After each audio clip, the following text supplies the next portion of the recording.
Hello hi കുടുംബങ്ങളെ. അപ്പം നമ്മൾ അപ്പം ഉണ്ടാക്കാൻ വേണ്ടിയിട്ട് അപ്പം ഉണ്ടാക്കാൻ വേണ്ടിയിട്ട് അരി വെള്ളത്തിലിടുകയാണ് കേട്ടോ. എന്താ കുറേ പേരായിട്ട് എൻ്റെ അടുത്ത് ചോദിക്കണം ആ അപ്പം എങ്ങനെയാണ് റെസിപ്പി ഉണ്ടാക്കണതെന്ന് ഒന്ന് പറഞ്ഞു തരാൻ പറ്റുമെന്ന്.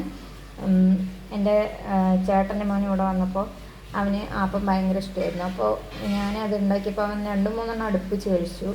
അപ്പോൾ അമ്മ ചോദിച്ചു ആപ്പം എങ്ങനെയാണ് ഉണ്ടാക്കണത്, അതിൻ്റെ റെസിപ്പി ഒന്ന് പറയുമെന്ന്. അപ്പോൾ അതാണ് ഇപ്പോഴത്തെ വീഡിയോ. എന്താണെന്ന് വെച്ചാൽ 4 കപ്പ് പച്ചരി, 4 കപ്പ് അതായത് 4 നാഴി പച്ചരി.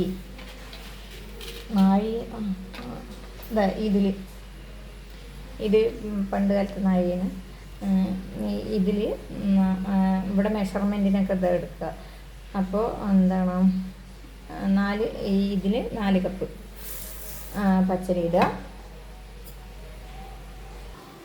അപ്പോൾ 4 കപ്പ് പച്ചരിക്ക് നമ്മൾ ഒരു അരക്കപ്പ് പൊന്നിയരി അല്ലെങ്കിൽ പുഴുക്കലരി ഇട്ടാ അര നാഴി പുഴുക്കലരി ഇടുക.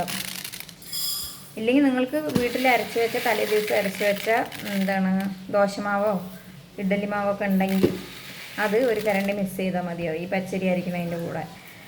ഇല്ലെങ്കിൽ അഥവാ മാവില്ലെങ്കിൽ മാത്രം ഈ അരി എടുത്താൽ മതി. പൊന്നിയരി ഒരു അരക്കപ്പ്, അതേ അളവിന് ഉഴുന്നും ഉലുവയും, ഒരു ചെറിയ സ്പൂൺ ഉലുവ. അപ്പോൾ നമ്മൾ ഇത്രയ്ക്ക് പുഴുക്കലരി എടുത്തിട്ടുണ്ട്. അതേ മെഷർമെൻറ്റ് ഉഴുന്ന് കൊടുക്കാം, അതേ മെഷർമെൻറ്റ് ഉഴുന്ന് കൊടുക്കാം. ഞാൻ ഇവിടെ തൊണ്ടില്ലാത്ത ഉഴുന്ന് പരിപ്പാണ് വാങ്ങിയിരിക്കുന്നത്, കുറച്ച് ഈസി ആയിരിക്കും. മറ്റേ തൊണ്ടുള്ള ഉഴുന്ന് പരിപ്പൊക്കെ കഴുകാനൊക്കെ ഭയങ്കര ബുദ്ധിമുട്ടായിരിക്കില്ലേ. അപ്പോൾ തൊണ്ടില്ലാത്ത ഉഴുന്ന് പരിപ്പ്, അതിൽ തന്നെ ഹാഫ് ഉഴുന്ന് പരിപ്പ് ഇട്ടാൽ. അത് കഴിഞ്ഞിട്ടാണ് നമ്മൾക്ക് അതിൽ മെയിനായിട്ട് ചേർക്കേണ്ട ഇൻഗ്രീഡിയൻസ് കുതിർക്കാൻ വയ്ക്കുക. ഒരു 3-4 hours മേലെ കുതിർക്കാൻ വെക്കണത്. അതായത് 4 കപ്പ് പച്ചരി, അരക്കപ്പ് പുഴുക്കലരിയും അരക്കപ്പ് ഉഴുന്നും കൂടെ കുറച്ച് ഒരു അര ടീസ്പൂൺ ഉലുവയും കൂടെ 4 മണിക്കൂർ കുതിർത്താൻ വെക്കണം.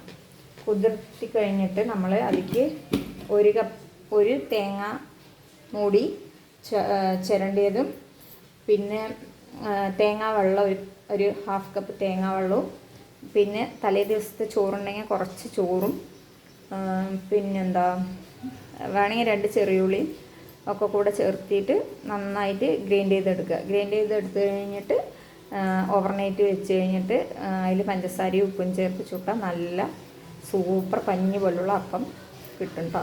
അപ്പോൾ അത്രയേ ഉള്ളൂ ഇന്നത്തെ വ്ളോഗ്. ഓക്കെ, ഇഷ്ടപ്പെട്ട ഷെയർ ചെയ്യുക, ലൈക്ക് ചെയ്യുക, സബ്സ്ക്രൈബ് ചെയ്യുക.